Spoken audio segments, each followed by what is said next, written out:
Hi friends, ఒకటి గమనించిన పల్లెటూరు ఉన్నట్టు వాళ్ళు పైరు కోసేటప్పుడు ఎంత కష్టపడతారో తెలుసా? ఎర్రటెండ అండి. ఎర్రటెండలో మేము ఉంటూ చూడండి, ఇక్కడ ట్రాక్టర్ ఉంది.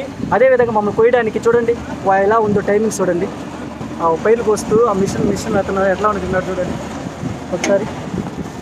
చూడండి ఇలా ఎంత కష్టపడుతున్నాం, ఇలా ఒక ట్రాక్టర్ వెయిట్ చేస్తున్నాం మా కోసం. సో అదేవిధంగా మేము పొలాల్లో ఇలా కష్టపడుతూ ఇంతగా వెయిట్ చేయాలి. ఎర్రటెండలో ఉంటాము చూడండి. పోతే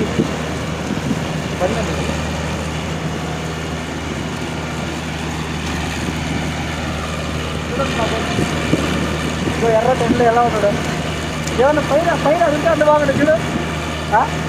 చూడండి ఎంత కష్టమో, ఎంత బాగున్నాడు చూడండి. అదే ఫుల్ అయ్యేదాకా వెయిట్ చేస్తాం. చూడండి 2 డాక్టర్లు ఉన్నాయి మన కోసం. సో ఇలా దోశ అతను కూడా చూడండి ఎంత పీస్ఫుల్గా కూర్చో ఉన్నాడు. ఇలా వస్తుందండి, ఇలా ధాన్యం ఉంటుంది, అక్కడ ఫుల్ అవుతుంది. సో ఇలా కూర్చోడు.